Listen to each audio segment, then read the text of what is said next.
nesta noite cantaremos louvores a Ti, exaltaremos o Seu santo nome, Pai, e pedimos, Senhor Deus, que a Sua presença ela seja notória na vida dos meus irmãos. Ó Espírito Santo, manifesta a Sua vontade sobre as nossas vidas. Usa de misericórdia, Pai, a vida do nosso diácono Wellington, que está na direção desse trabalho. Que este culto, esta reunião seja tudo para a Tua honra, tudo para a Tua glória, é o que nós te pedimos desde já e te agradecemos em nome de Jesus. Amém? Bate palma para Jesus. Glória a Deus. Quando lá sempre, irmãos, fonte de adoração, já está com oportunidade, está louvando, bendizendo o nome do Santo Senhor. Interessante quando a gente vamos na etimologia dessa palavra esforça-te, é empenhar uma força que você não tem. Você não tem essa força, você vai precisar gerar essa força. É tirar a força onde você não tem, para você ter ânimo. Isso é esforçar. Meu Deus. Grupo Fonte de Adoração, primeiro na igreja da Graça e Paz, amém, irmãos? Aquele que pode, se coloque em pé em nome do Senhor Jesus, para juntos adorarmos ao nosso Deus. Glória ao Senhor Espírito de verdade nessa noite. Deus está aqui. Santo, eterno e poderoso és tu, Senhor. Obrigado.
Especial, Deus está cuidando de mim.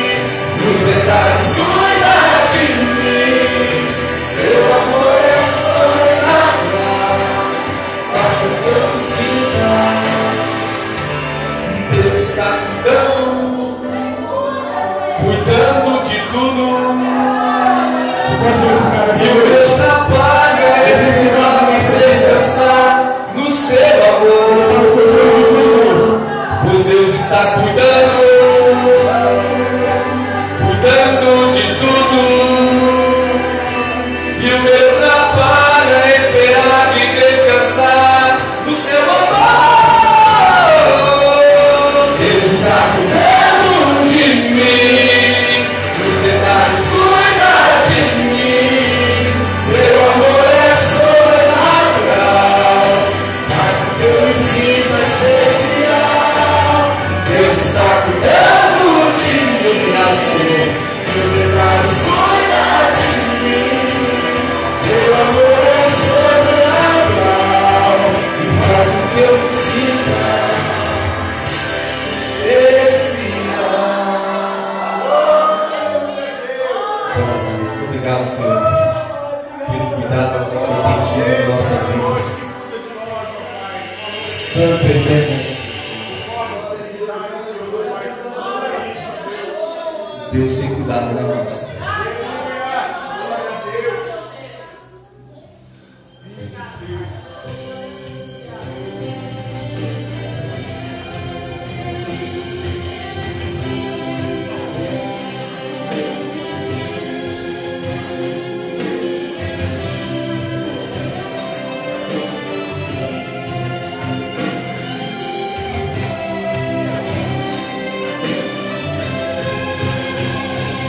Animal.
crer no amanhã. Glória a Deus.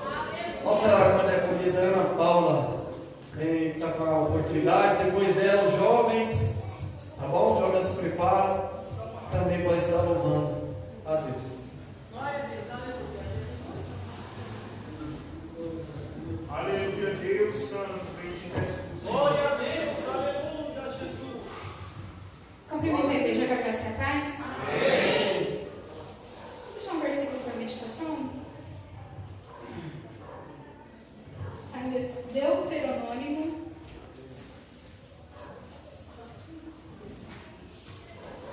Deuteronômio 33.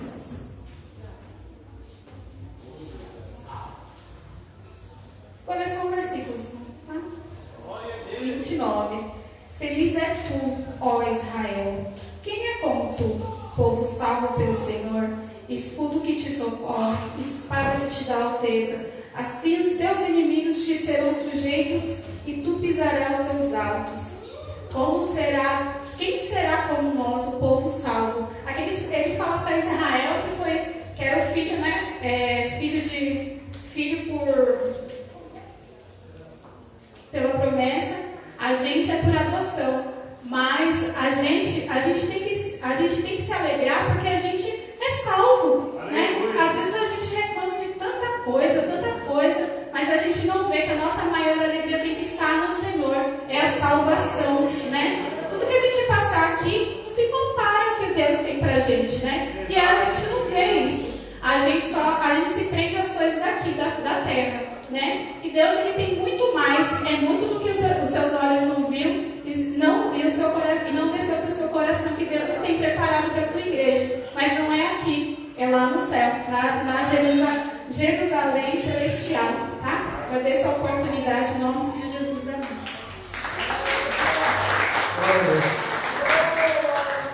Desse jeito, irmãos. Às vezes nós olhamos tanto para as dificuldades e reduzimos o Deus que nós servimos a nada, né? Nós conhecemos através das Escrituras, mas vem a adversidade, vem a dificuldade, a tribulação, nós reduzimos o poder do Deus que nós servimos a nada. Porque o hino que o Fonte louvou, o primeiro hino, ele nos diz para descansar, esperar. Irmãos, é difícil descansar e esperar em meio à tribulação. É difícil descansar e esperar em meio à angústia, em meio ao desespero.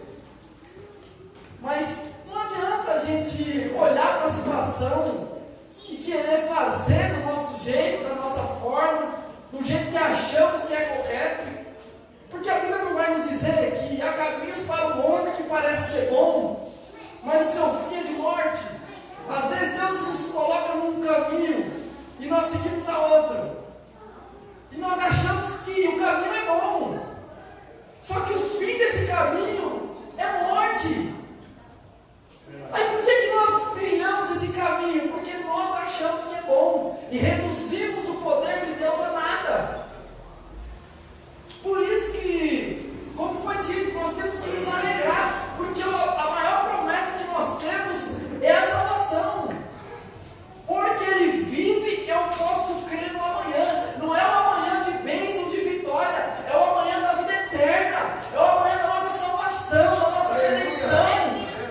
É por isso que nós temos que nos alegrar diante de Deus e confiar e esperar. Jovens, pode estar louvando enquanto joga as irmãs. Elas se preparam.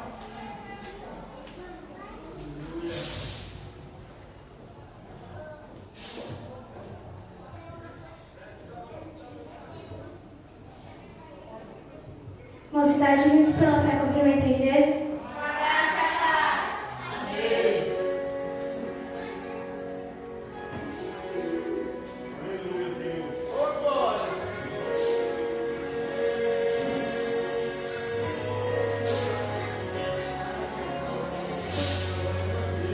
O universo cabe em tuas mãos, tudo está em ti, tudo vem de ti. Como nossa palavra faz o impossível acontecer.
Glória a Deus.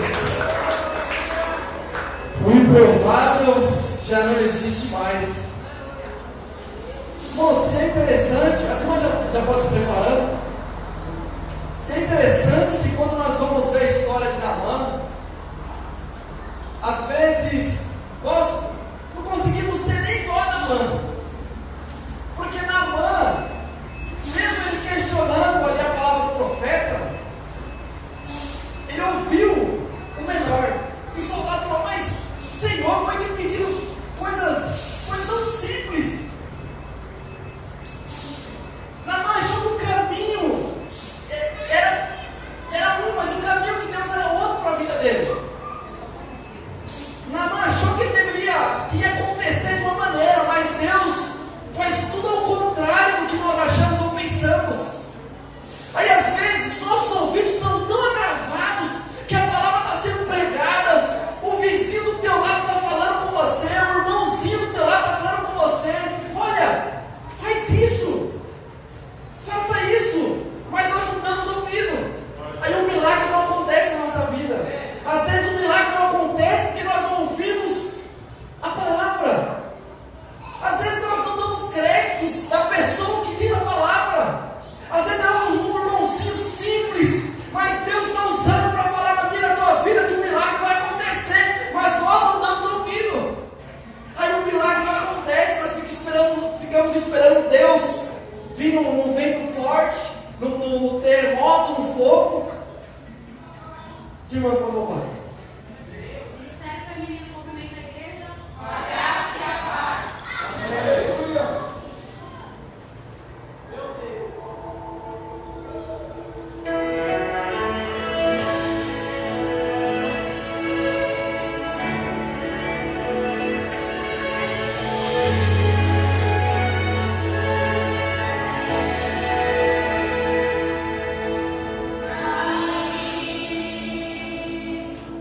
Me dá disposição.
Glória a Deus. O renovo, o avivamento, ele só vem através das Escrituras. Glória a Deus. Nosso irmão Diácono Luiz, vem cá, Barão. Me dá uma saudação aqui. Não? Felipe, vem cá, Barão. Dá um beijinho na flor.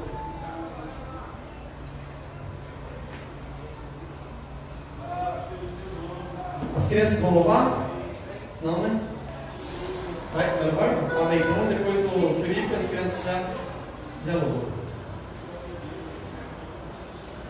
Graças a Deus, igreja. Amém. Queria compartilhar a palavra do Senhor aqui em Mateus 18, a partir do verso 3. Mateus 18.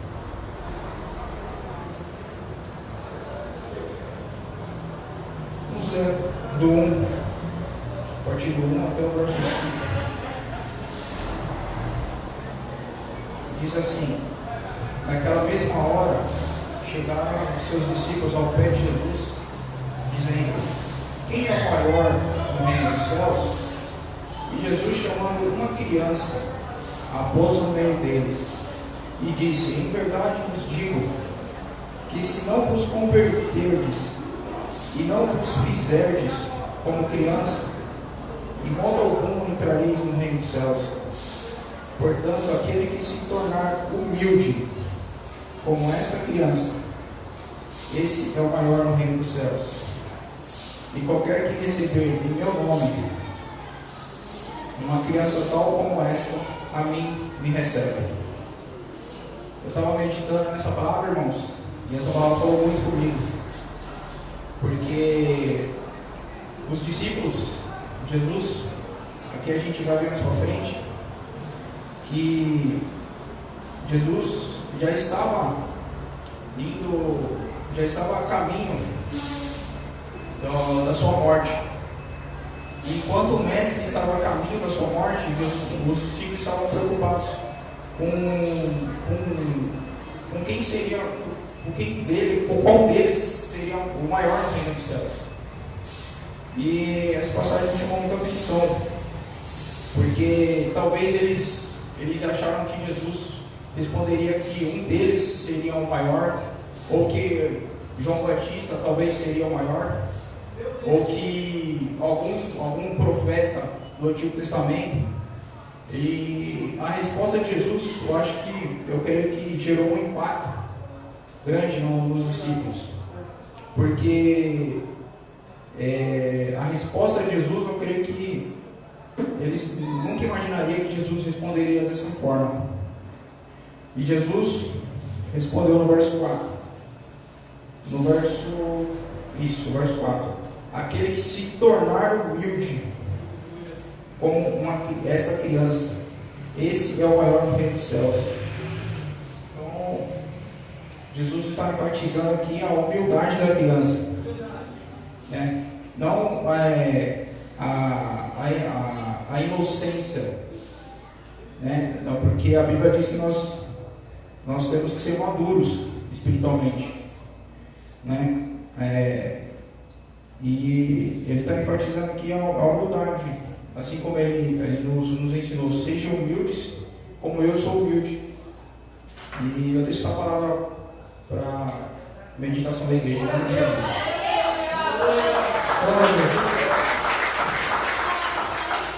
Não é inocente, humilde.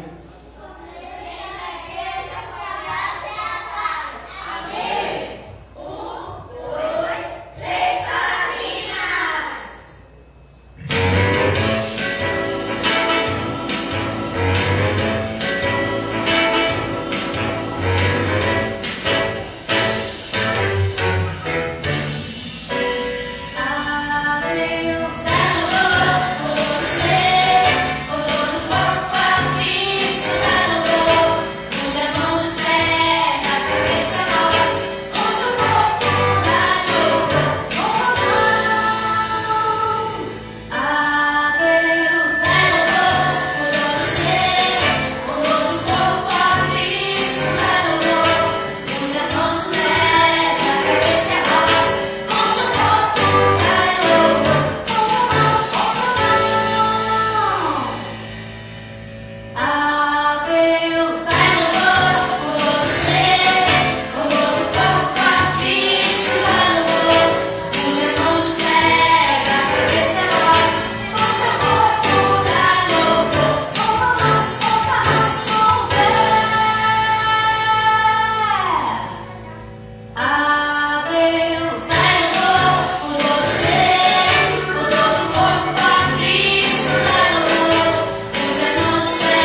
Paulo fala isso.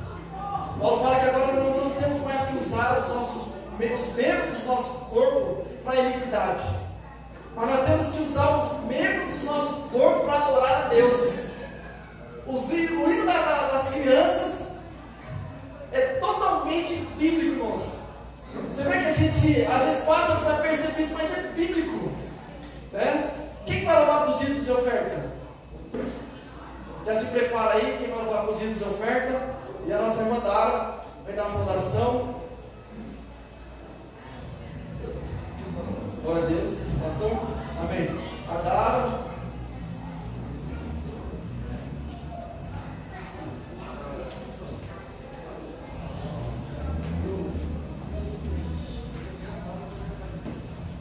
Cumprimento a igreja da Graça e a Paz. Amém. Eu vou ler o Salmo 42, a partir do 5. Amém. Por que está abatida a minha alma? Por que te perturbas dentro de mim? Espera em Deus, pois eu ainda o louvarei. Ele é meu auxílio, Deus meu. Sinto abatido dentro de mim a minha alma. E a pergunta hoje: por que está abatida a minha alma? Espera em Deus. É somente Deus que nós devemos esperar. Muitas vezes nós entristecemos, ficamos entristecidos, mas até que saber que nós servimos um Deus que para Ele nada é impossível. Lá em Lucas fala: haveria algo impossível para o nosso Deus? Para Ele nada é impossível. Mas só que muitas vezes nós pedimos não conforme a vontade de Deus, mas conforme a nossa vontade. Por isso as coisas não acontecem na nossa vida. Nós devemos pedir conforme a vontade de Deus, porque a vontade dele é boa, é perfeita e é agradável. Então a pergunta desta noite é: por que está batida a minha alma? Espere em Deus, que você ainda vai louvar a Ele, amém? E assim eu agradeço a minha oportunidade.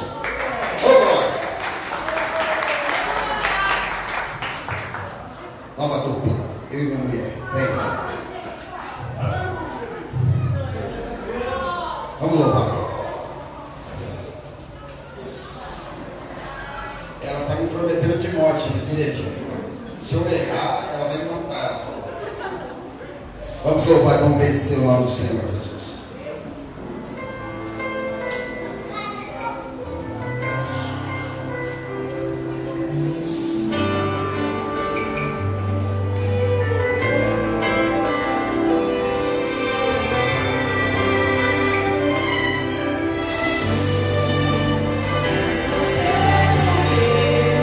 Tu me amas tanto assim, apaguei minha história, me afastei do teu jardim.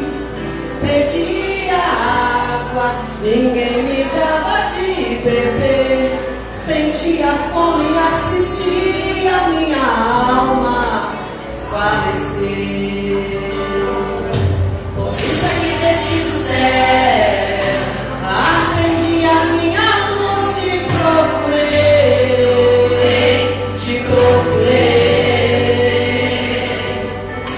Que bom, filha, que te encontrei. Por isso aqui no céu eu tenho uma linda festa. Não fala assim, senão eu choro. Seu gesto é maior que toda a compreensão.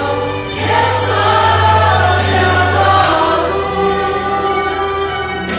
No seu amor só eu entendo.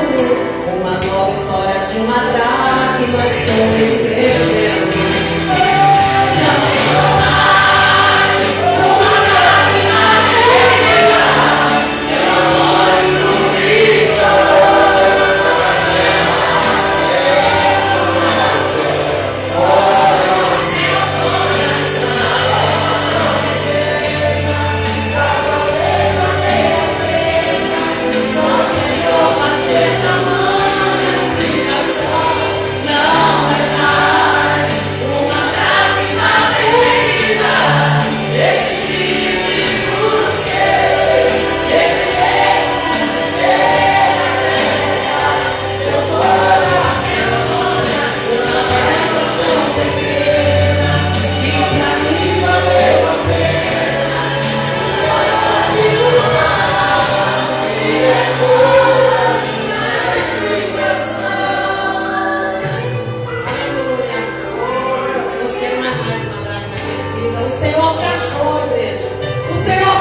nossos irmãos, sejam bem-vindos em nome do Senhor Jesus. Amém? Glória a Deus. Vamos estar orando para os ofertantes nesta noite e assim adentrando a palavra do Senhor. Amém? Senhor, meu Deus poderoso Pai, nós damos graças a Ti, te agradecemos, Pai, por cada ofertante, Senhor Deus. Pedimos que nunca venha faltar, Senhor Deus, o monetário, Senhor Deus, a saúde na vida de cada um, Pai. Pai amado, Pai querido, estamos aqui ofertando com a nossa alegria, ofertamos monetariamente, Senhor Deus, para que haja mantimento na casa do Senhor. Senhor, provei na vida daqueles que não tiveram, Senhor Deus, que haja porta de emprego e que sempre, Pai, haja uma alegria em ofertar, Senhor Deus, Pai, na Tua casa. Em nome de Jesus, Senhor Deus, te agradecemos pelos louvores, entoamos louvores a Ti, mas pedimos agora, ó Espírito Santo, que o Senhor use de misericórdia com a vida do nosso presbítero Glênia, Senhor Deus, que está incumbido de trazer a Tua palavra. Faça dele um canal de bênção, Senhor, para as nossas vidas. Revela, Senhor, o oculto e o escondido. Fala a necessidade do Teu querer, Pai. É o que nós te pedimos desde já e te agradecemos em nome de Jesus. Amém? Bate palma para Jesus, recebendo o salve do Senhor.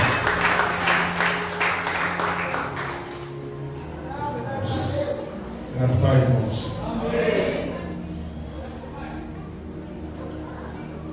Abra sua Bíblia comigo em Salmos 90. Meu Deus. Salmo 90.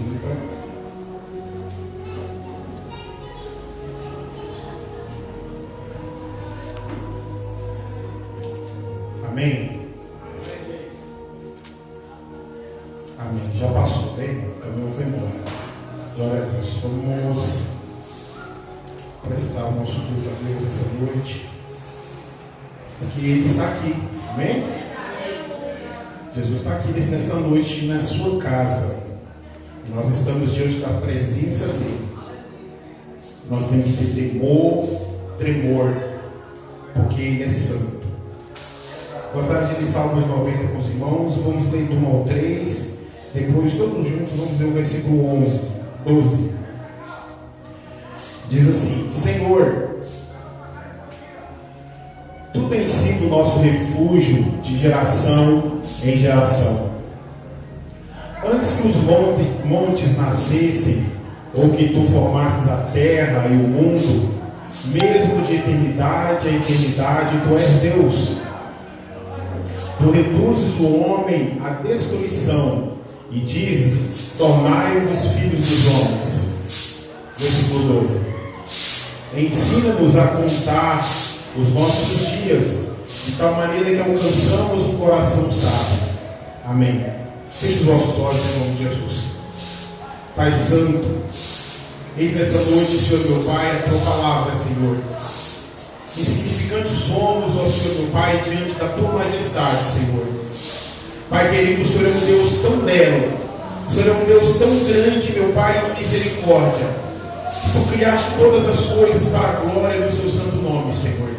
Fala conosco nesta noite, somente a Sua palavra seja ouvida, que toda mente seja levada cativo à obediência à Tua palavra nessa noite. Que nós venhamos, meu Pai, nesta hora, meu Pai, ter entendimento da Sua vontade para nós. Porque não há nós, ó Senhor, diante da Sua presença, Senhor. Só Tu, ó meu Deus, que é o soberano e é o céu nesta noite. E aquele, meu Pai, que troveja a Sua glória. Tu és o Deus que nesse momento, Senhor, meu Pai, o Teu trono de glória, Pai querido, está relampejando, Senhor, meu Pai, está trovoando como voz de muitas águas, ó Senhor. E nós estamos aqui, Senhor. Tu és eterno, ó Deus. Fala conosco através da Sua palavra. Cumpra em nós o Teu propósito nesta noite, em nome de Jesus. Pode assentar, irmãos. Glórias a Deus. Amém, irmãos?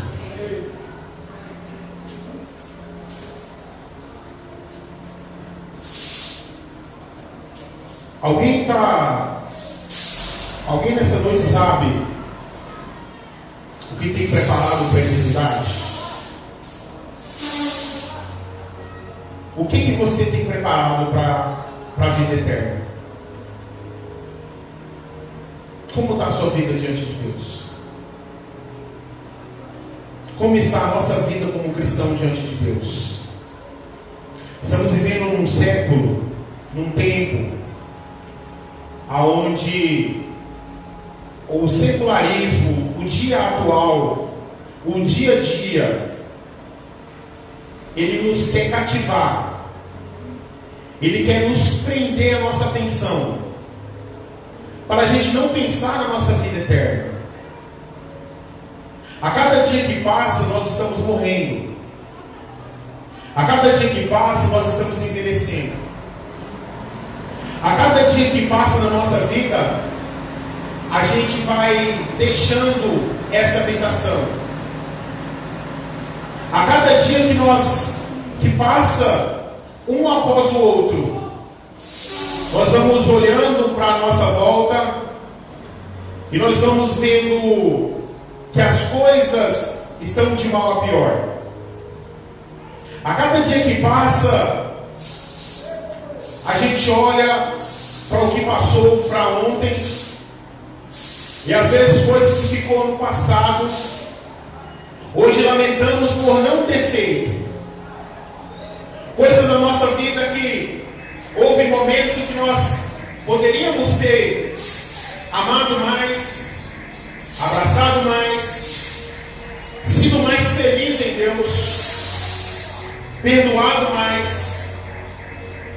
Nós olhamos para trás e vemos que muitas coisas nós poderíamos ter feito e nós não fizemos. E que cada dia que passa está chegando um fim. A questão é o que nós temos preparado para a eternidade.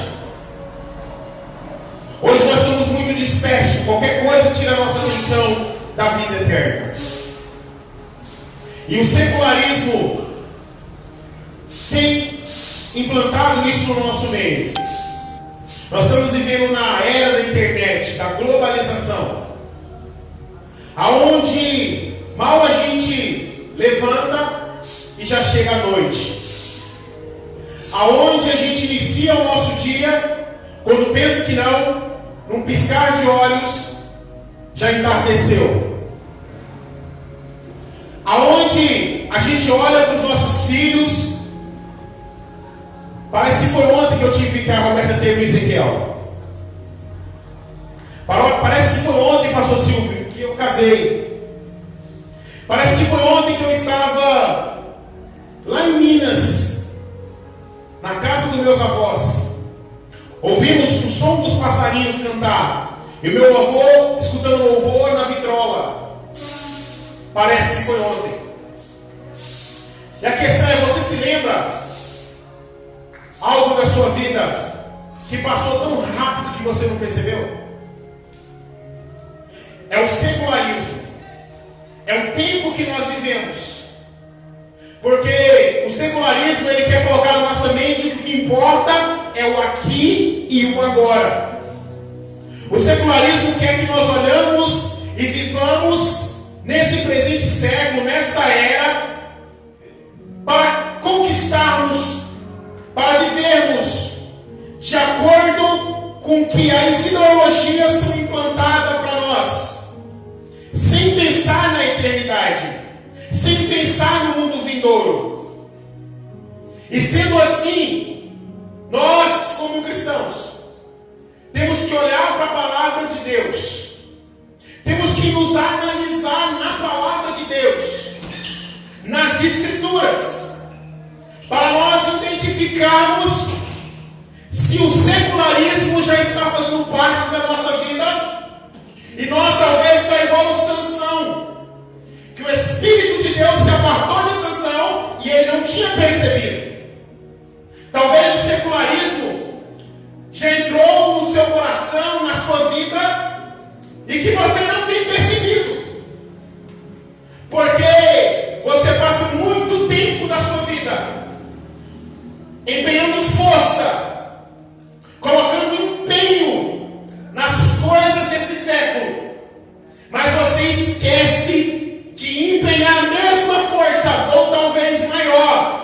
as coisas eternas, para as coisas de Deus. Porque o secularismo quer te mostrar, quer te dar algo para esse século, aonde a sua mente, o seu coração, a sua vontade, os seus desejos vai ser cativo para esse tempo, por aqui e por agora. Quando nós olhamos para esse salmo que lemos aqui, do Salmo 90 ao Salmo 106, 16 salmos. 16 salmos de glorificação a Deus, pela beleza de Deus. É um salmo que glorifica a criação. É um salmo que glorifica a redenção. E uns salmos que glorifica a libertação. Mas 3 salmos apenas aqui são salmos conhecidos. Esse salmo é chamado Salmo de Moisés. E o 101 e o 103 é chamado Salmo de Davi. Os outros é desconhecido. E quando nós olhamos para a palavra de Deus aqui, eu lendo essa palavra lá em casa, depois do ensinamento que o Cláudio disse aqui, fez uma pergunta: como é que nós vamos, o que a gente vamos chegar diante de Deus? Quais são as nossas obras? A pergunta dele foi: a gente poderá chegar de mão vazia diante de Deus? E Deus me chamou a atenção nessa pergunta dele. E eu oro ao Senhor, Deus me deu essa palavra. Porque os nossos dias se vão. E às vezes a gente passa desapercebido. Quando Moisés compôs esse salmo, o pastor Silvio leu aqui, de Josué, próximo das campinas de Moabe, morre Moisés. E antes de Moisés morrer, Deus chama Moisés, Deuteronômio 31 e 32. E avisa Moisés, avisa o povo, que Deus tinha estabelecido uma lei e disse: Moisés, você vai escrever essa lei. Você vai entregar para os sacerdotes. Porque esse povo, eu conheço o meu povo. Conheço que quando eles entrarem na terra, eles vão me esquecer. Eles vão voltar o coração a outros deuses. Eles vão viver aquele período de bonança. Eles vão colocar sua mente na conquista e vão me abandonar. E a Bíblia diz que Moisés escreve. E no Deuteronômio 32, Moisés expressa as palavras que incluem esse Salmo 90. Na oração e no cântico de Moisés. É interessante que esse Salmo 90, o único salmo que pode ser comparado é Isaías 40 com este salmo. Porque Isaías vai tratar da majestade de Deus, da grandeza de Deus. Mas o salmista aqui, Moisés vai fazer um contraste da soberania de Deus, da eternidade de Deus, e vai fazer um contraste com a decadência humana, com a fragilidade do ser humano e a dependência de Deus. Enquanto Isaías vai alegrar o coração do povo, mostrando o Deus eterno, o Deus que é refúgio, o Deus que é poderoso, o salmista Moisés aqui, ele vai mostrar a soberania de Deus, a majestade de Deus, mas vai chamar o povo ao arrependimento. Ele vai mostrar ao povo que o ser humano é frágil. Ele vai mostrar que a vida do ser humano, ela se vai, ela se escapa. E ele vai chamar o povo, nos finais do versículo, nós vamos meditar aqui, ao arrependimento. Mostrando para o povo que a vontade de Deus é necessária. E que Deus precisa confirmar os passos dos homens sobre a terra, para esse homem ser aprovado. E nesse salmo é muito lindo, porque ele começa enaltecendo a grandeza de Deus. Do versículo 1 ao versículo 6 desse salmo, o Moisés vai mostrar a eternidade de Deus, vai mostrar a mortalidade humana, mas vai mostrar que debaixo da mortalidade humana, a mortalidade humana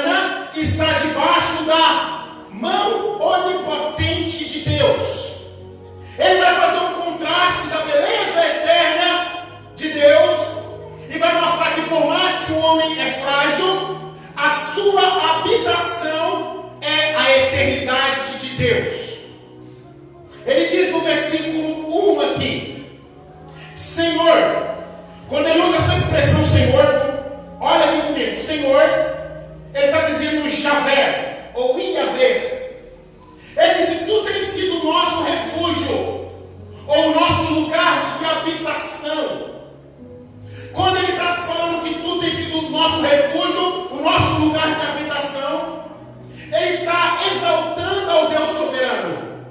Ele está orando, ele está dizendo ele está dizendo assim com as suas palavras, Senhor, tu é o lugar da minha morada. Em ti, na tua eternidade, no seu senhorio, é o lugar aonde nós refugiamos. Ele quer dizer que na nossa vida humana, na nossa temporalidade, Deus é onde está a nossa habitação.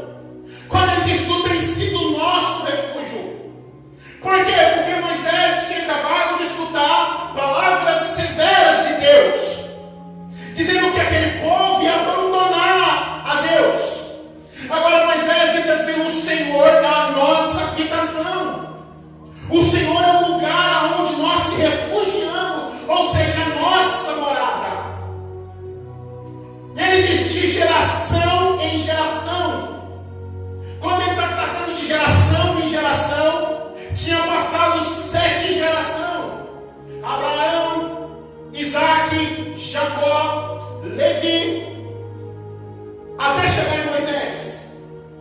E quando ele diz que tu tens sido a nossa geração, ele está dizendo assim que o Senhor não é só a habitação. O Senhor é quem sustenta aqueles que é fiel de geração em geração. Ele está dizendo assim, as promessas que tu fez a Abraão, a promessa que tu fez a Isaac, se passou 7 gerações, mas ainda o Senhor continua sendo a nossa habitação, o nosso lugar de refúgio. Ele mostra a soberania de Deus, a majestade de Deus nesses versículos. O versículo 2, nós já vamos entrar para a mensagem, já. Ele diz, antes que os montes nascessem. Quando ele está tratando antes que os montes nascessem, ele usa um termo de como uma grávida. Ele diz assim, antes que os montes, o povo naquele tempo, ele via os montes como algo mais durável na criação. Eles olhavam para o monte e passavam anos, meses, tempos e tempos, os montes estavam estabelecidos. E agora ele diz, antes que os montes nascessem, ele está dizendo assim, tu é eterno, antes que esses montes existissem, tu era eterno. Ou que tu formasse a terra e o mundo, mesmo de eternidade e eternidade. Ele estava dizendo assim, antes de toda a criação, antes daquilo que era mais durável sobre a terra, antes daquilo que é mais, na mente humana, mais durável sobre a nossa terra, tu é de eternidade e eternidade. Tu sempre foi Deus. Quando ele diz o termo de eternidade, ele está usando o termo Elohim. Tu sempre foi Deus. Tu sempre esteve satisfeito em si mesmo. Tu nunca precisaste da criação.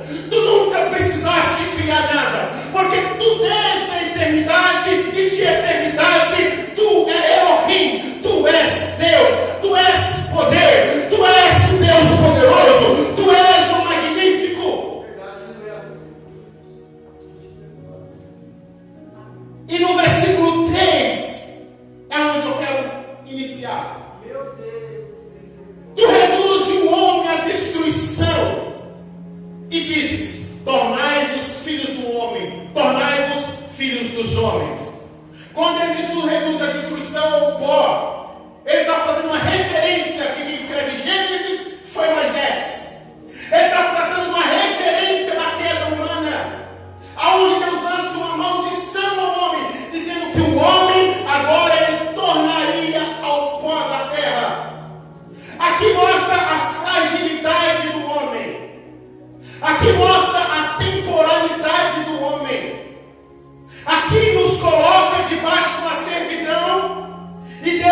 em outras palavras, ele sorri para nós e diz assim: eu sou Deus, mas vocês é como um gafanhoto.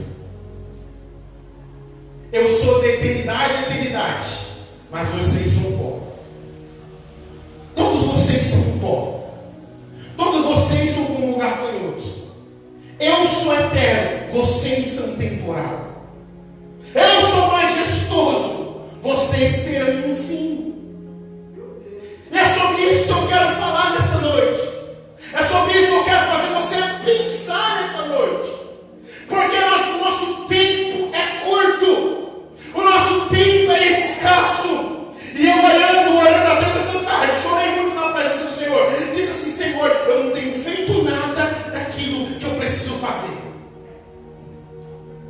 Às vezes nós falamos assim, gostamos de pronunciar as palavras de Paulo: já não vivo mais eu, mas Cristo vive em mim. Mas quem é de nós que vive igual Paulo? Quem é de nós que se entrega exclusivamente, como Paulo diz, e remindo o tempo? Porque o tempo é curto. O tempo está se findando. Você está morrendo. Eu quero trazer aqui 3 convicções que o homem precisa ter em mente nessa terra. A primeira convicção que o homem tem que ter é da existência de Deus. O homem não pode viver nessa terra com a mentalidade que não há Deus. O homem não pode viver nessa terra como um mero acaso. O homem não pode viver nesse tempo, nessa terra, pensando que a sua vida foi uma mera obra de Deus, porém Deus nos colocou nesse mundo e nos abandonou. Porque o secularismo, preste bastante atenção, quer nos levar a viver uma vida neste mundo sem contar com a existência de Deus, sem levar em consideração a existência de um Deus todo santo. E por causa disto, isso tem vindo até nós como igreja, que muitos já não entendem mais que existe um Deus a qual o olho dele tudo vê, e que no dia do julgamento teremos que prestar conta. Aleluia! A primeira convicção da existência de Deus, primeiro, da eternidade de Deus, que nós vemos no versículo 3, 2 e no versículo 4. No versículo 2 mostra que ele é eterno. No versículo 4 está dizendo: porque 1000 anos são para os teus olhos como um dia, ontem que se passou, e como a vigília da noite. A primeira coisa que nós temos que levar em consideração é a eternidade de Deus na sua existência. O homem tem que entender que Deus é eterno. O homem tem que entender que nós somos temporais. O homem tem que entender da existência de Deus, mas também da eternidade de Deus. Que um dia nós passaremos. Que um dia tudo isso que nós vemos vai se findar. A segunda coisa em relação à convicção da existência de Deus é da onisciência e onipresença de Deus em relação ao pecado.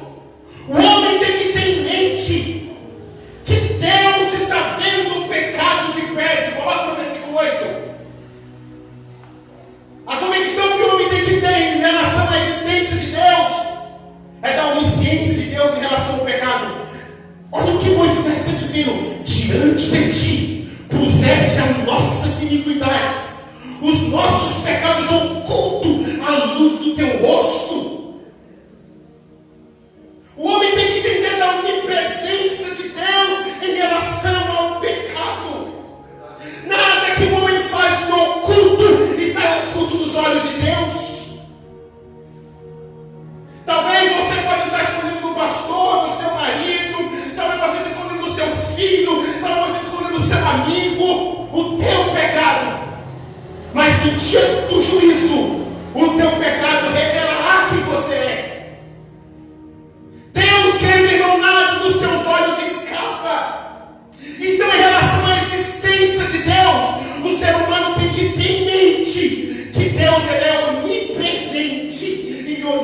onipotente em relação ao pecado do homem.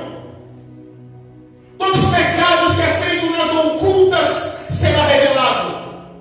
Todos os planos e projetos de homens que destroem nações não estão ocultos diante dos olhos de Deus. Tudo que eles estão fazendo no oculto para nós, pastor Silvio, na eternidade diante de Deus está nu, está patente aos olhos de Deus. O homem tem que levar em consideração a existência de Deus. Terceira coisa, em relação à convicção da existência de Deus, ele tem que ter convicção da ira e da punição de Deus em relação ao pecado. Deus não só está vendo o pecado, mas Deus também irá punir o pecado. O homem não pode levar Deus como se Deus não existisse, como se ele estivesse vivendo nesse mundo ao léu. Ele tem que ter em mente que o pecado, que a ira de Deus e a punição de Deus está diante da existência de Deus. Olha o que diz o versículo 8, que diz o versículo 7. Põe no 7. Pois somos consumidos pela sua ira, e pelo teu furor somos angustiados. 11. Pois quem conhece o poder da tua ira? Quem conhece o poder da ira de Deus? O homem peca sem levar em consideração a existência de Deus. E na mente do homem natural, ele não entende, meus irmãos, que Deus irá, de um dia, ele irá prestar conta dos seus pecados. E a ira de Deus será derramada sobre a sua cabeça. Romanos 9 diz que Deus mantém os vasos de destruição com muita longanimidade. Deus está suspirando a sua paciência e na sua longanimidade. Deus está vendo os pecados cometidos pelos homens. Deus está suportando com muita paciência, com muita longanimidade o pecado do homem, para no dia do seu encontro ele derramar essa ira que não é conhecida por nós. Só quem sabe como é a ira de Deus no inferno é quem está lá no momento. Só quem sabe como a ira de Deus é derramada no inferno é só quem nesse exato momento está lá no inferno. Quem foi condenado diante de Deus na perdição eterna. Ele diz: quem conhece o poder da tua ira, segundo ele, és tremendo, assim é o teu furor. Ele está mostrando de um Deus irado. Ele está mostrando um Deus que está rangendo os dentes para o homem pecador, que não leva em consideração a existência de Deus e nem a punição do seu pecado. A questão é: se Deus tropejasse no nosso meio e subisse nesse altar como um homem na sua teofania e chamasse cada um de nós, e se fosse punir a nossa vida pelo que nós merecemos, não pelo aquilo que nós já somos em Cristo, nenhum de nós suportaria tal presença. Então essa é a primeira coisa que o homem tem que ter em mente da existência de Deus.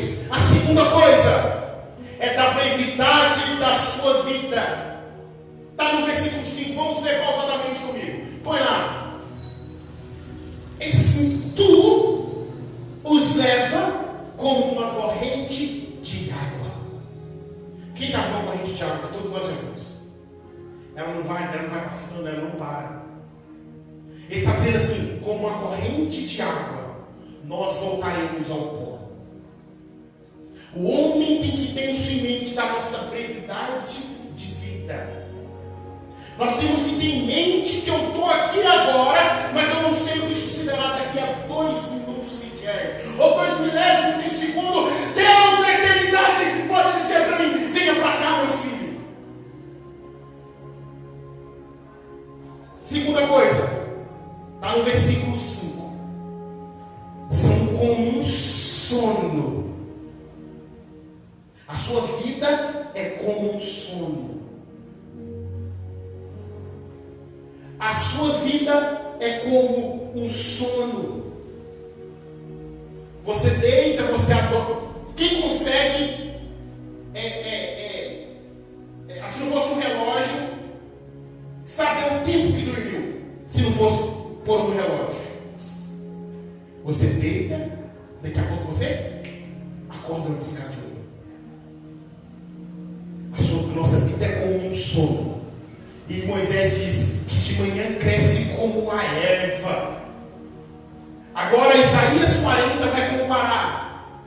Isaías 40 vai comparar a erva como o ser humano. A erva, ela nasce de manhã, ela floresce, depois ela cresce, seca e morre. Isaías vai comparar a flor como a flor da erva, como uma beleza do ser humano. Quem já chegou diante do espelho hoje, ou então está aquela tristeza, você pega a sua foto de 1900 bolinha, aí você vai falar, meu Deus, como era bonitinho, como é que eu estou todo enrucado, mas como é que já nasceu um negocinho aqui, mais mulheres ficam olhando bastante no espelho. Não é, irmã? Isaías está dizendo assim, Isaías 40, versículo 22, 23, ele está dizendo assim, olha que coisa magnífica.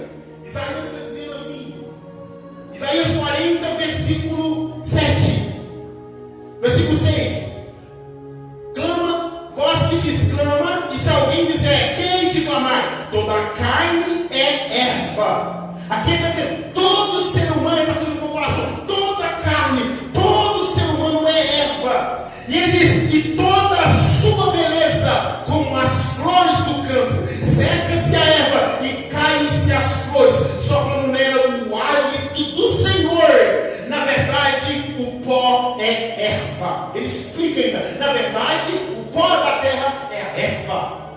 Ou seja, a sua beleza, quando o hálito do Senhor vem sobre você, você desvanece, a sua beleza se funda. E o secularismo quer mostrar no padrão humano, mundano, que você precisa passar 10 horas na academia para você ficar com um corpo magnífico, para você ficar com um corpo belo, para você ficar com um corpo escultural. Mas a palavra de Deus nos mostra que o nosso corpo, eu não estou dizendo que tem que cuidar da saúde, mas eu estou pregando em relação ao nosso tempo, o que fazemos com o nosso tempo, o que fazemos com a nossa vida. Ele está dizendo assim, que a beleza desse teu corpo que está querendo ficar todo lindo, todo maravilhoso, vai murchar, vai secar. O hálito de Deus, da boca de Deus, vai vir sobre a sua vida e você vai secar, você vai murchar. A questão é que é o tema da minha mensagem aqui, o que você tem preparado para a eternidade, o que você tem feito com a sua vida eterna. Depois ele diz no versículo 8, coloca no versículo 8. Ele diz, diante de ti puseste as nossas iniquidades, os nossos pecados. É no versículo 9, perdão. Ele diz assim, pois todos os nossos dias vão passando na tua indignação, passando os nossos anos como um conto ligeiro. Como um conto ligeiro. Passa tão depressa que você não entende. Quem entende aqueles contos ligeiros? Ou a pessoa está te contando um negócio, ela está te contando, caminhando e passando, você não entende direito. É mais ou menos assim que passa a sua vida. Passa que você não entende direito o que está acontecendo. Quem já teve um momento de complexidade, eu falei, meu Deus, mas por que está acontecendo isso comigo? Passou tão ligeiro que você nem percebeu. Então o homem tem que ter essa convicção da sua brevidade de vida. Paulo estava preso em Roma. E preso em Roma, Paulo, ele escreve a carta de Timóteo. Timóteo estava na igreja de Éfeso. Paulo disse para Timóteo, Timóteo, apressa-te em me visitar, Timóteo. Apressa-te em vir ter comigo, Timóteo. Ele diz assim, antes que chegue o inverno, Timóteo. Quando ele está pedindo para Timóteo sair de Éfeso e lá em Troade buscar a capa, buscar os livros de Paulo e vir ter depressa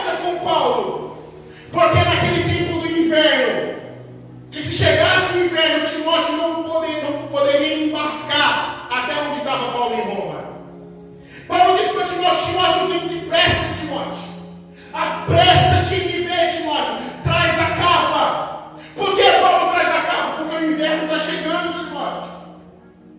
Não vai ter como você me visitar. Todos me abandonou. Só está Lucas comigo, Timóteo. Apressa-te em me ver, Timóteo.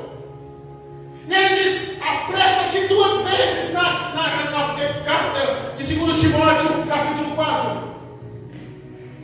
Ele diz 2 vezes para Timóteo, antes que chegue o inverno, antes que não dá para você fazer a sua embarcação, Timóteo.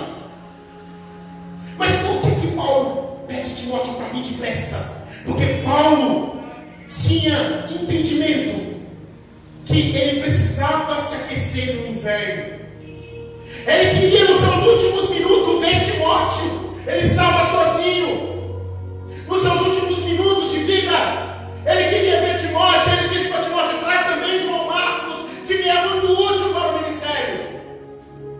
Porque ele queria estar junto com Marcos e Timóteo. Porque imagina Paulo, no último momento de vida, Paulo estava precisando de amigo, olha para cá. Por isso que ele disse, depressa, Timóteo, eu preciso de você aqui. Eu preciso da capa, mas eu preciso de você também. O que eu estou querendo dizer com isso? Apressa-te em perdoar, apressa-te em amar o irmão, apressa-te em ligar para aquele parente que faz tempo que você não liga para ele. Aleluia. Sabe por quê? Porque a sua vida é breve, a sua vida é como um conto ligeiro, a sua vida é como uma nuvem, a sua vida é como uma água. Apressa-te em amar. Antes que o inverno chegue, pastor. Antes que não tem como você mais falar para dizer que ama essa pessoa. Porque a pessoa só costuma dizer que ama no caixão. A pessoa só costuma querer demonstrar amor quando a pessoa está morrendo. Mas quando está vivo, passa tempo sem visitar. Passa tempo sem mostrar amor. E vem você perder tempo de ficar brincando com seu irmão de igreja, perder tempo de ficar brincando com seu vizinho. Ame ele, demonstra amor, sabe por quê? Você não tem convicção para amanhã. Deus falou comigo assim na oração, meu filho, ame mais. É tempo de nós parar de falar muito e de provar na prática pouco. É tempo de nós amar mais, porque a nossa vida é como um conto ligeiro. A nossa vida vai passar. Quantas pessoas você deveria ter perdoado que passou na sua vida e sumiu da sua vida sem ser perdoado?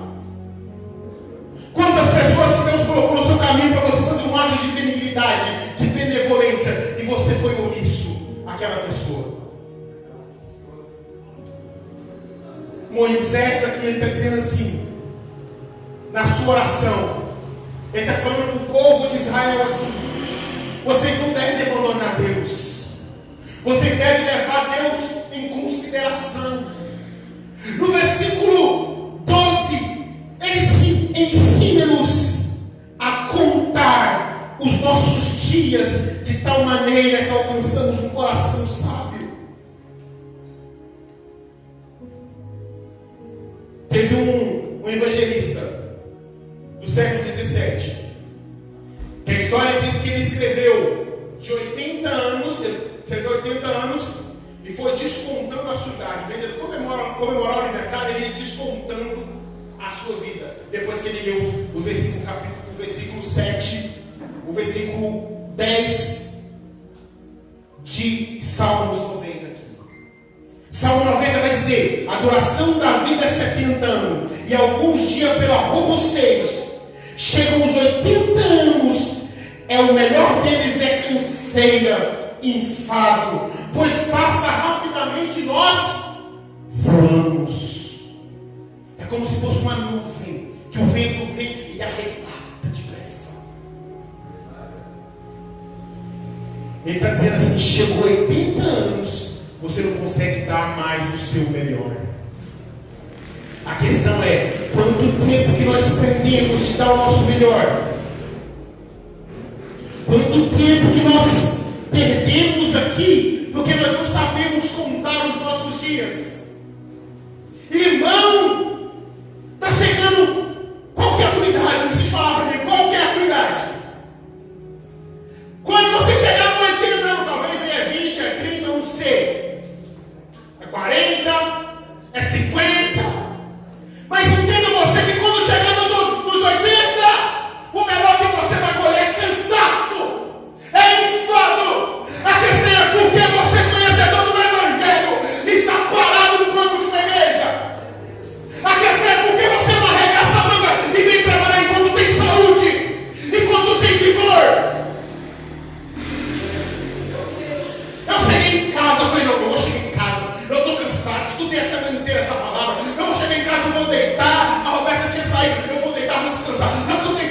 O Senhor falou comigo, você não, levanta, vai orar, vai na Bíblia. Eu não posso te dar no luxo de fazer o que minha carne quer. Sabe por quê? Porque quando chegar nos 80 anos, eu não vou ter essa força pregando, suando aqui no culto mais, pastor. Eu não vou ter força para evangelizar, eu não vou ter força para pregar mais. Porque vai ser, Moisés disse, é cansaço, é infarto. Pode ter certeza, chegar perto de um Amorim, não perde culto, irmão, está aqui, ó. Não perde nenhum culto sequer. E quando não busca ele fica bravo. Mas pergunta o irmão Amorim, se Deus pudesse te dar 30 anos de vida ou 40 anos de vida de novo, você quereria? Seria, irmão, talvez o apóstolo Paulo. Porque chega uma certa idade que você não pode fazer mais, a não ser olhar para a vida e lamentar dela. Por isso Salomão disse, lembra do teu Criador no dia da sua mocidade.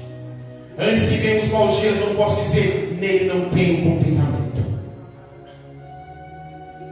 E Deus está querendo nessa noite nos dar um chacoalhão para não nos acomodarmos. Deus está querendo dizer que você passa horas no WhatsApp, horas no computador, horas nos jogos, fazendo não sei o quê. Você deve buscar a Deus, consagrar sua vida a Deus, dedicar sua vida à vontade de Deus, dedicar sua vida para a eternidade, porque você não sabe o momento que Deus vai te chamar. Talvez você pense, mas eu estou novo ainda. Eu tenho 20 anos, 30, 40. Nesse exato momento, tem adolescente de 10 anos, de 9 anos que está no túmulo. Deus pode te chamar a qualquer hora. Você vai apresentar-se diante do juízo de Deus a qualquer hora. Quem sabe aqui qual é o dia que vai morrer? Quem sabe qual é o dia da sua partida aqui? Ninguém de nós sabemos. Por isso, irmão, não leva a Deus, a existência de Deus e a brevidade da sua vida de qualquer maneira. Pensa nisso. Se você puder trabalhar para o Senhor agora, trabalhe agora. Cadê os crentes fervorosos? Cadê os crentes de oração? Cadê os crentes que sobem no monte? Cadê os crentes que jejua? Cadê os crentes que gostam de Bíblia? Cadê os crentes que gostam de oração, que gostam de ensinamento? Não vou não, porque eu estou com dor de cabeça, você sabe?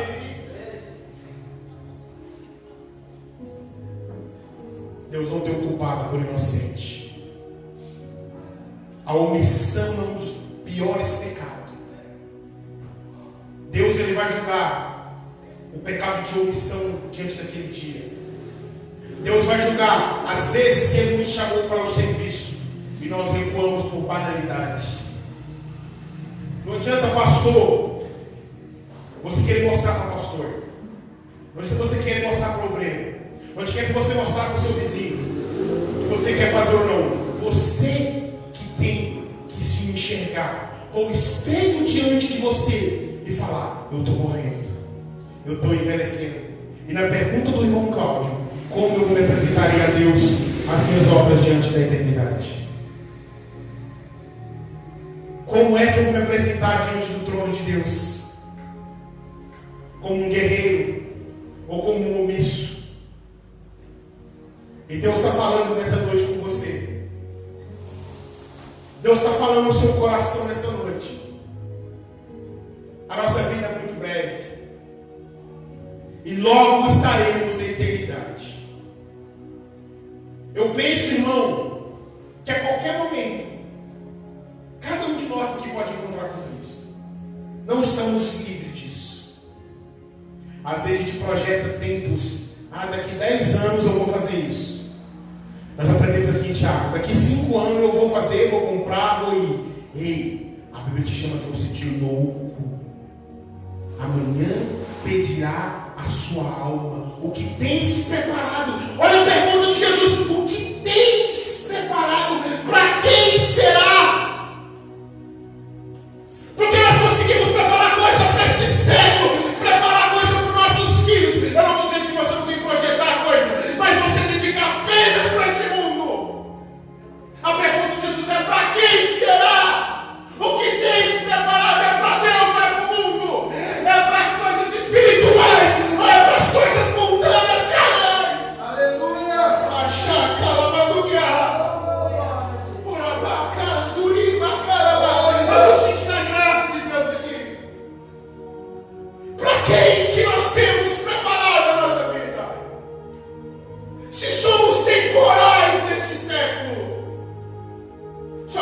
somos eternos, criados para a glória de Deus, como diz Isaías. Terceira coisa que não pode levar, que o homem tem que ter em consideração nessa vida. Primeiro, a existência de Deus. Segundo, a brevidade da vida. Terceiro, de alcançar um coração sábio. Vamos ler comigo no versículo 12, é qual lemos. Olha o que disse no versículo 12. Ensina-nos a contar o nosso dia. Para quê? Ele está pedindo a nós para quê? Deus me ensina a contar os dias. Para que de maneira que eu alcance o coração sábio? Porque se eu for um tolo, os meus dias dessa terra não vão ser para glorificação a Deus. Se eu for um tolo, eu não vou saber contar os meus dias. Se eu for um tolo, eu vou viver como se Deus não existisse. Se eu for um tolo, eu vou viver sem ter entendimento da brevidade da minha vida. Entenda dizendo, para que eu saiba contar e alcançar um coração sábio. A questão é, para que eu tenho que ter um coração sábio? Primeiro, para viver alegre na nossa peregrinação. Para que eu tenho que ter um coração sábio? Para mim viver alegre na minha peregrinação. Porque enquanto eu estou passando nesse mundo, pastor, mas eu não tenho um coração sábio, eu sou peregrino, eu tenho medo de que eu sou forasteiro, eu tenho medo de que eu sou peregrino, mas se eu tiver um coração sábio, eu vou viver em alegre. Então no versículo 14, olha aqui, olha aqui no versículo 14: sacia-nos de madrugada com a tua benignidade, para que nós regozijemos e nos alegremos todos os nossos dias. Então, para que eu tenho que ter um coração sábio, Érico? Para mim, no momento, na minha peregrinação, o meu coração está alegre. Hoje, irmão, eu fico abismado no tanto de crente que parece um chupa-limão. Só anda cara fechado. Essa prova. Morre!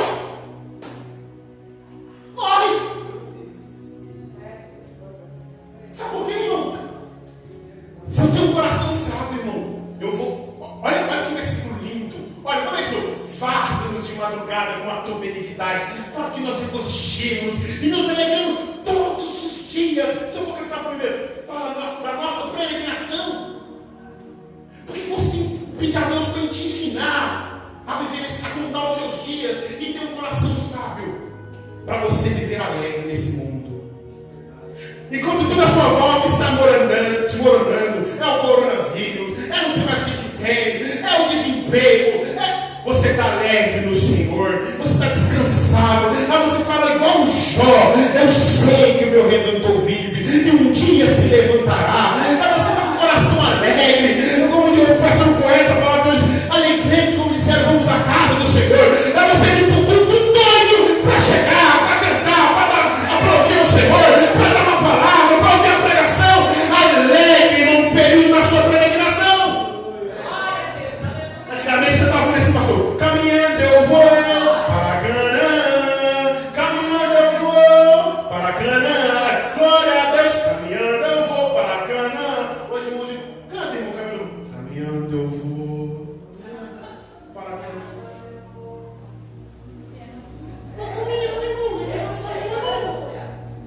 Irmão, o crente que tem convicção da vida eterna, ele é alegre. Não estou dizendo que você tem momentos de tristeza, mas a sua alma espera no Senhor, a sua alma se regozija em Cristo, porque você sabe que você está peregrino nessa terra, mas Ele tem algo preparado para você na eternidade.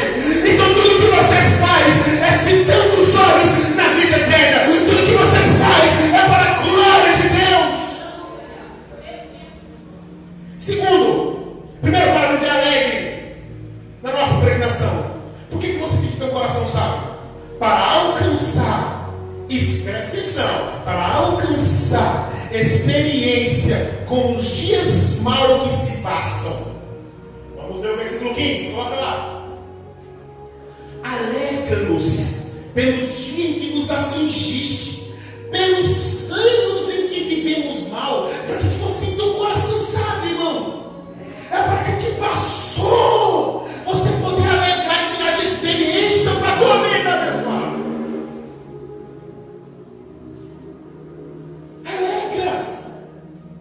Alcança um coração sábio para você se alegrar em Deus. Você, nossa Senhor, eu passei, que provação que eu passei, que luta, mas eu glorifico a Deus que eu já passei. Eu glorifico a Deus porque Deus já me deu vitória. Eu glorifico a Deus porque eu já venci com Cristo Jesus. Alegra-nos pelos dias em que nos afligiste e pelos anos em que vivemos mal. Passado. Mas nós devemos ter um coração sábio para isso. Terceiro, o que nós devemos alcançar um coração sábio?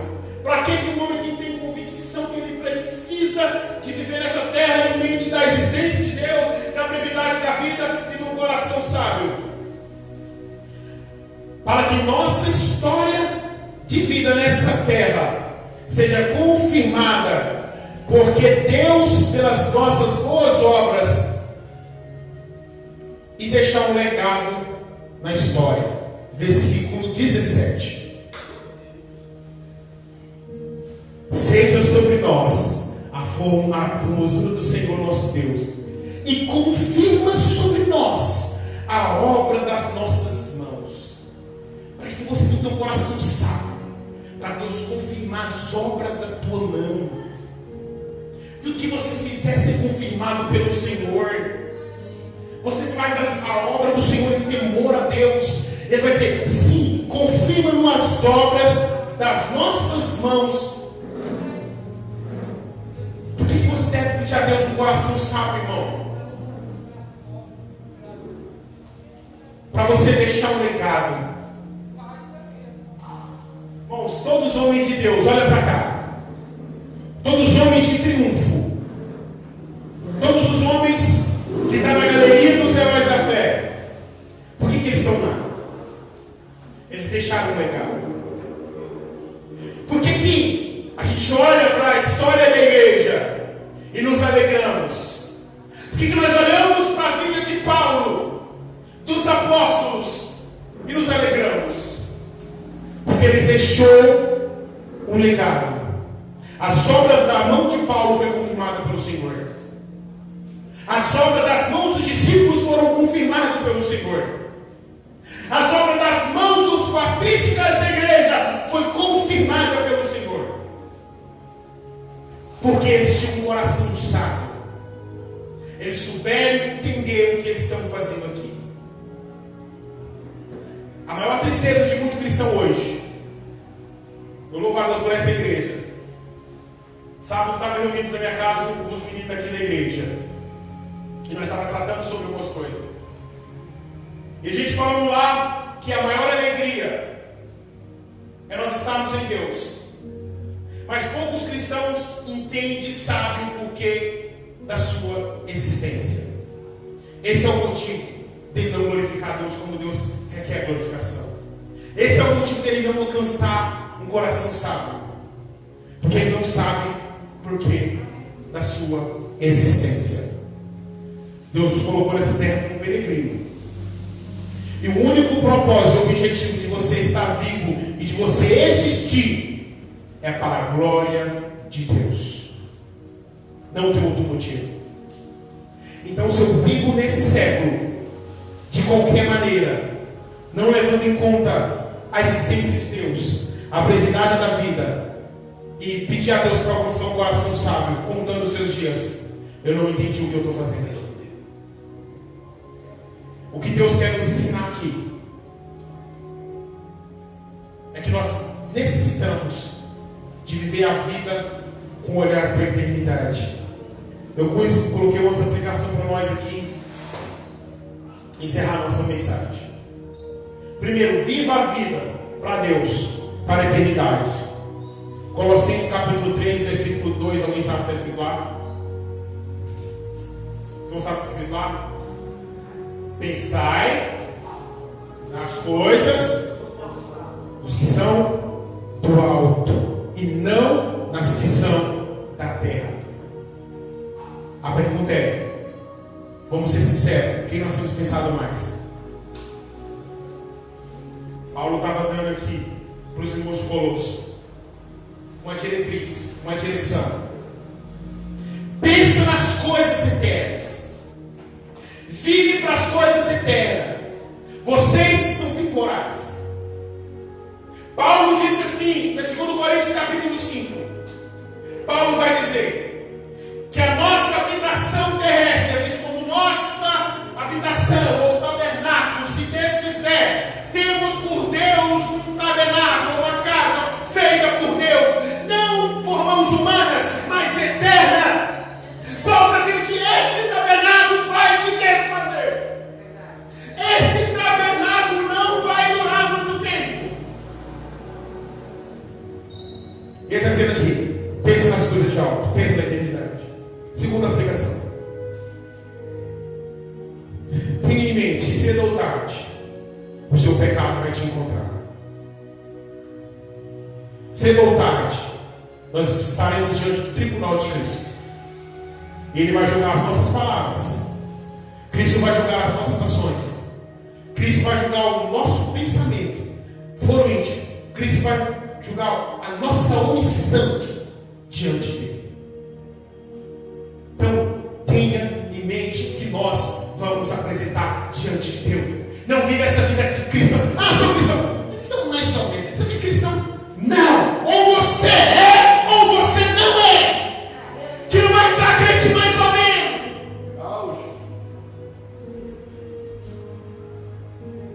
Crente que fala, ô Senhor, me ajuda. Qualquer coisinha arrumando confusão. É o crente espinhos. Perdoa, não gosta de levantar que eles pegam. É o crente menino, o pastor não pode repreender, vou sair da igreja. É o crente que não dá testemunho na rua, que não dá testemunho na sua casa. É o crente que nas madrugadas assiste pornografia, escuta música mundana, não reflete luz do Espírito para ninguém, graça de Deus.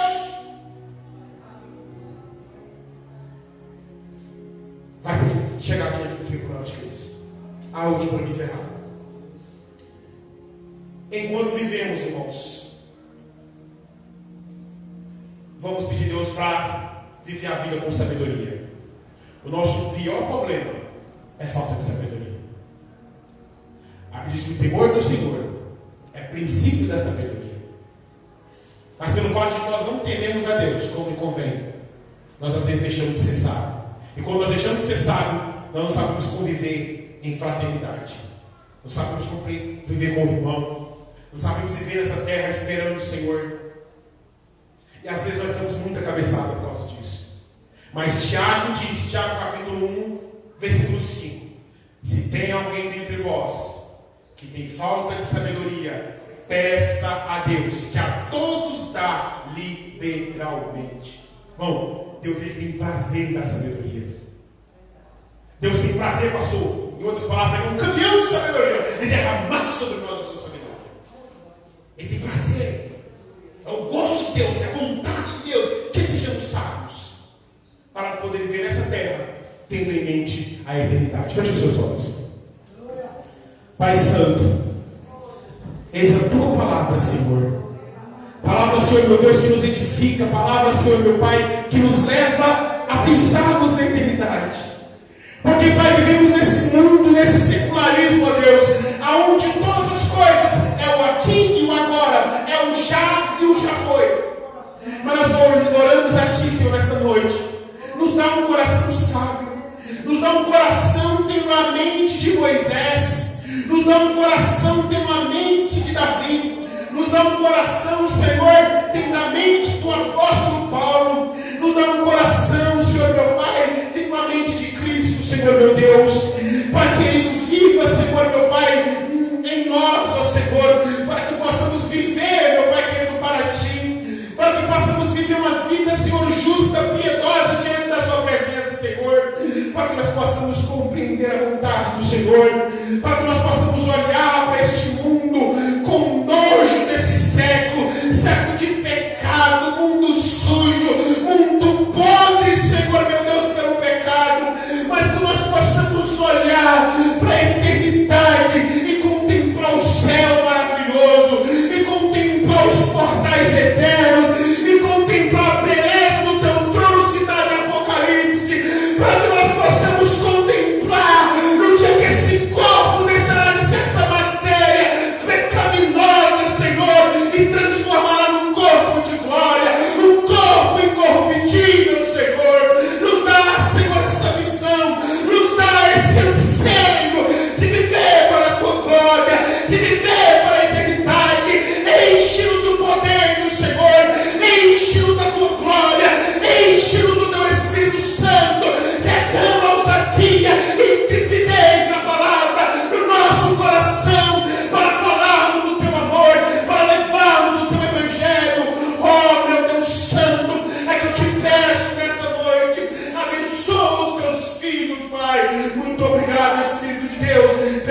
presença, em nome do Senhor Jesus. Dê uma salva de palmas.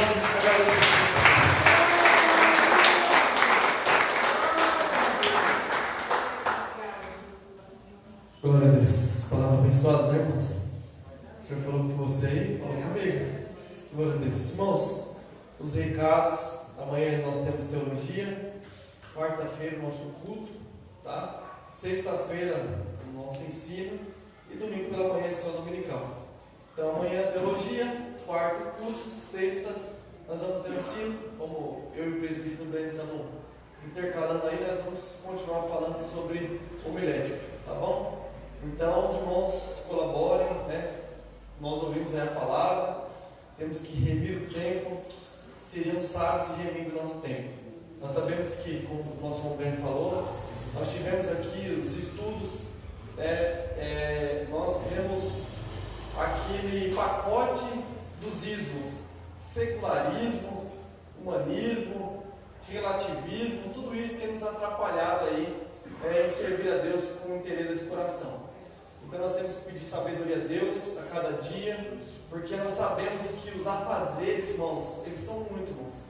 É por isso que nós temos que pedir a Deus sabedoria para remir o tempo, porque não é fácil, né? As donas de casa, os maridos, cada dia mais temos que trabalhar, as mulheres tomar conta de casa, trabalhar, mas nós temos que pedir sabedoria a Deus para poder o servir com interesse de coração, né? Não oferecer um sacrifício de qualquer jeito, né? Como foi falado na quarta-feira, confirmando hoje, porque às vezes nós viemos somente o nosso físico aqui, nós estamos tão cansados, entregamos um sacrifício que nem o Senhor vai falar lá no livro de Malaquias: pão mofado, cabra cega, é um sacrifício de qualquer jeito. E às vezes a gente sabe que o nosso sacrifício não chega diante de Deus. Então que nós sejamos sábios para poder agradar o nosso Senhor. Glória a Deus. Vamos agradecer a Deus.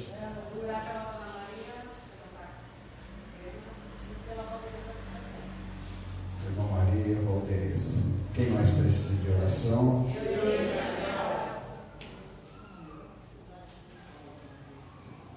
Está internada, né? Muita gente doente. Vamos orar. Vocês creem no poder da oração? Então fazemos a oração da fé. Amado e querido Deus, nós damos graças a Ti. Nós invocamos o Teu santo nome, Senhor, porque o Senhor é o médico dos médicos. E nós cremos no Seu poder, Pai. Que basta, Senhor, uma ordenança Tua, Pai. Uma palavra da Tua parte, Senhor Deus, para que tudo se cesse, para que a doença caia por terra. Em nome de Jesus, Pai, nós queremos colocar essas pessoas, Senhor Deus, nossa irmã Valdereza, irmã Lazinha, Senhor Deus, Senhor, todos esses que estão em enfermidade, Pai amado, Pai querido, Senhor, o Senhor é o médico dos médicos, e nós cremos, Senhor Deus, e pedimos, Senhor Deus, cumpra, Senhor, conforme o Teu querer e a Tua vontade sobre essas vidas. Pai, muito obrigado, Senhor Deus, pela Tua palavra, Senhor Deus, aonde o Senhor nos trouxe em memória, Senhor Deus, que devemos remir o nosso tempo, Pai, e oferecer-te mais para Ti, mais sacrifício para Ti.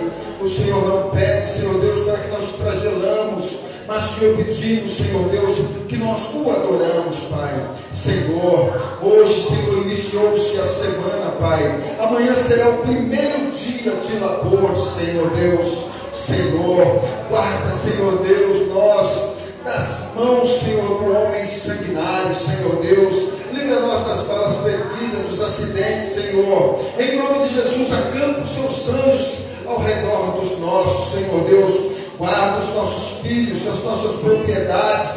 Guarda tudo, Senhor Deus. Acampa os Seus anjos ao redor das nossas vidas. Leva a nós, Senhor Deus, com segurança aos nossos lares. Que nós possamos deitar, dormir. Amanhã, a Senhora, ao primeiro abrir dos nossos olhos, nós possamos glorificar como o Senhor tem sido bom para com as nossas vidas. Seja conosco, Pai. É o que nós te pedimos desde já, em nome de Jesus. Amém? Eu quero agradecer a vida do nosso irmão Marcos, e a nossa irmã Raquel.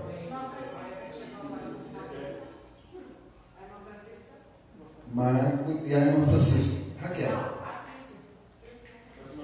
Nossa irmã Quitéria está ali. Nossa irmã Francisca, né? E o Marcos e a Raquel. É isso? Não, estou errado. Sim. Então, a irmã Francisca, o irmão Marcos e a irmã Raquel.